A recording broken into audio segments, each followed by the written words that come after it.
વડોદરા શહેરના કારોડિયા ગામમાં સ્થાનિકો ગટરની સમસ્યાથી હેરાન પરેશાન છે. વર્ષોથી કોર્પોરેશનમાં સમાવેશ થયા બાદ પણ હજુ સ્થાનિક લોકોને પાયાની સુવિધાઓ મળી નથી. ત્યારે તેઓનું કહેવું છે કે કોર્પોરેટરો માત્ર ચૂંટણીના સમયે જ દેખાય છે, પરંતુ જ્યારે લોકોની સમસ્યાઓ હલ કરવાનો વારો આવે ત્યારે તેઓ આંખ મીચી લે છે. વડોદરા શહેરમાં આવેલા કારોડિયા ગામને છેલ્લા 8 વર્ષથી મહાનગરપાલિકામાં સમાવેશ કરવામાં આવ્યો છે. છતાં આજ દિન સુધી અહીં રહેતા નાગરિકોને પાણીની સુવિધાઓ મળી નથી તેવી ફરિયાદો ઉઠી રહી છે. કારોડિયા ગામની જવાહરબા સોસાયટીમાં છેલ્લા 2 વર્ષથી ગટર ઉભરાવાની સમસ્યા સતત જોવા મળી રહી છે. ગંદુ પાણી રસ્તાઓ પર વહેતા નાગરિકોને આવન જાવનમાં ભારે મુશ્કેલીઓનો સામનો કરવો પડી રહ્યો છે. ગંદકીના કારણે રોગચાળો ફેલાવાનો પણ ભય ઊભો થાય છે. સ્થાનિકોના જણાવ્યા મુજબ અહીંના કોર્પોરેટરો માત્ર વોટ માગવા માટે જ વિસ્તારની મુલાકાત લે છે, પરંતુ સમસ્યા અંગે વારંવાર કોર્પોરેશનમાં રજૂઆત કર્યા છતાં કોઈ નક્કર નિરાકરણ આવતું નથી. આ પરિસ્થિતિથી કંટાળેલા સ્થાનિકોએ અંતે વિરેન રામીનો સંપર્ક કરી ન્યાયની માંગ ઉઠાવી હતી. સ્થાનિકોની માંગ છે કે તાત્કાલિક ગટર સમસ્યાનો કાયમી ઉકેલ લાવવામાં આવે અને જવાબદાર अधिकारियों तथा जनप्रतिनिधियों सामे कार्यवाही કરવામાં આવે. हमको आने जाने में तकलीफ होती है। हाँ, पानी बहुत मुझे ये बरस ही बरस ऐसे ही पानी भरा रहता है।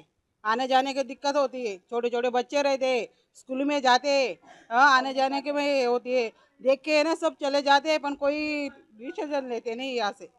हाँ, देख के चले जाते हैं, तुम्हारी गली है, तुम जानो, तुम ये करो। ऐसा थोड़ी सबको आने जाने में तकलीफ होती है ना। हाँ, आने वोटिंग वाला आते हम कर देंगे, हम कर देंगे, पर कुछ करते नहीं है, कुछ करते ही नहीं है। हाँ, हम हाथ जोड़ के बोलते हैं हमारी सोसाइटी अच्छी से रहो, आने जाने में तकलीफ होना नहीं चाहिए। ये पानी टाइम भरा ही रहता है, पर कोई डिसीजन लेते नहीं यहाँ से। हाँ, क्या नाम है आपका? प्रतिभा। ये जवाहरपाल नगर। क्या तकलीफ क्या पड़ा है? तकलीफ हमको है कि पहले गटर की पानी को ये समाधान करे इसका। पानी हमको 12 महीना नड़ती है, बच्चे मर जाते हैं यहाँ पर गंदगी की वजह से। ये मच्छर काटता है और यहाँ से बीमारियाँ सब फैलती हैं। आप चल नहीं सकते, आप कैसे हाँ, हम चल नहीं पाते हैं, हमको परेशानी हो रही, चलने में हमको तकलीफ हो रही है। मैं खुद रेलवे को कॉन्ट्रैक्टर हूँ।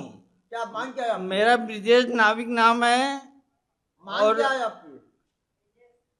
और मेरा मांग ये है कि गटर लाइन को सही करें, रोड सही करें, और एक भी मच्छर यहाँ दिखना नहीं चाहिए हमको। क्या तकलीफ क्या पड़ रही है? उसमें ना का साल बारिश का पानी जैसा रहता है, तालाब जैसा, सब गंदगी होती है 12 महीना।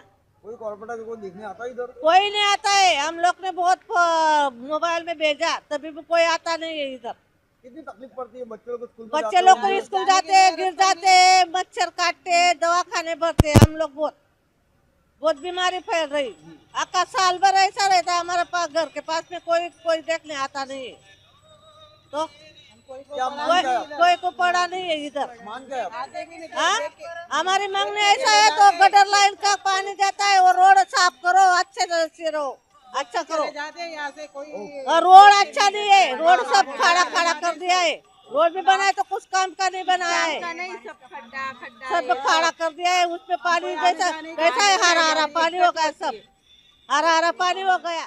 વડોદરા મહાનગરપાલિકાના ઇલેક્શન વોર્ડ નંબર 8માં આવેલું આ કરોડિયા ગામ ને કરોડિયા ગામની બિલકુલ બાજુમાં આવેલી જવાહરબા નગર સોસાયટી છેલ્લા 2 વર્ષથી આ લોકો ડ્રેનેજના પાણી રોડ પર તમે જોઈ શકો કે એનું લીલા કલરનું પાણી થઈ જાય છે, ત્યાં સુધી આ તંત્ર પોતાની આંખ ઉઘાડતું નથી. અત્યારે તમે જુઓ ઘોડા છૂટ્યા પછી તબેલાને તાળા મારવાના. આ વિસ્તારની અંદર તમે જુઓ કે અત્યારે નાના નાના બાળકોને જીવન જીવવું મુશ્કેલ થઈ ગયું છે. આ જ વિસ્તારની અંદર કરોડો રૂપિયાના ખર્ચાની વાતો થઈ રહી છે.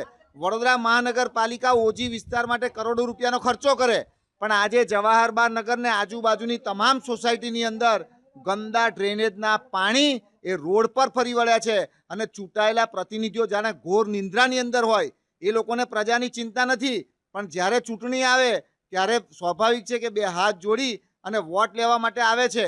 પણ ધ્યાન રાખજો, આ જનતા જાગી ગઈ છે, એમનો આત્મા જાગી ગયો છે. હવે તમે એવું સમજતા હોય કે કમળના નામ પર કે ભાજપના નામ પર જીતશો તો આ જનતા જાગી ગઈ છે, જેનું કામ હશે એને જ મત આપશે. એટલે મહેરબાની કરી અને આ વિસ્તારનું ઝડપથી કામ થાય, નહીં તો આ જ જનતા એક દિવસ ખુરશી ઘરે બેસાડી દેશે. તમે જુઓ કે અહીંયા સિનિયર સિટીઝન છે, અહીંયા તમે જુઓ બીમાર લોકો છે, જે બિચારાને પેરાલિસિસ થઈ ગયો છે. આ જ ગંદકીની અંદરથી જવાનો મેઇન રોડ છે. આ રોડ પરથી નાના નાના બાળકો શાળાએ કેવી રીતે જાય? વૃદ્ધો અહીંયાથી તમે જુઓ કે મંદિરે દર્શન કરવા નથી જઈ શકતા. અને આવી પરિસ્થિતિની અંદર આપણે સ્માર્ટ સિટીની વાતો કરીએ છીએ. શરમ આવી જોઈએ, શરમ આવી જોઈએ. મારે કમિશનર સાહેબને કહેવું છે, એક દિવસ આ વિસ્તારની મુલાકાત તો લો. એક દિવસ જો એમણે કમિશનરે જો મુલાકાત લીધી હોય તો હમણાં તમે મુખ્યમંત્રી આવે, પ્રધાનમંત્રી આવે ત્યાં રાતોરાત તમારા કામ થઈ જાય. એક કાઉન્સિલરના ઘરની બહાર આવી ગંદકી હોય તો મને બતાવો. એક ધારાસભ્યના ઘરની બહાર આવી ગંદકી હોય તો બતાવો. એક સાંસદ સભ્યના ઘરની બહાર આવી ગંદકી હોય તો બતાવો. પણ એક બિચારા સામાન્ય મધ્યમ વર્ગ જે અહીંયાથી પીછો ભરે છે અને એના વેરાના વળતરના રૂપે એમને કામ નથી થતું, તો સ્વાભાવિક છે કે ઉકળાટ થાય.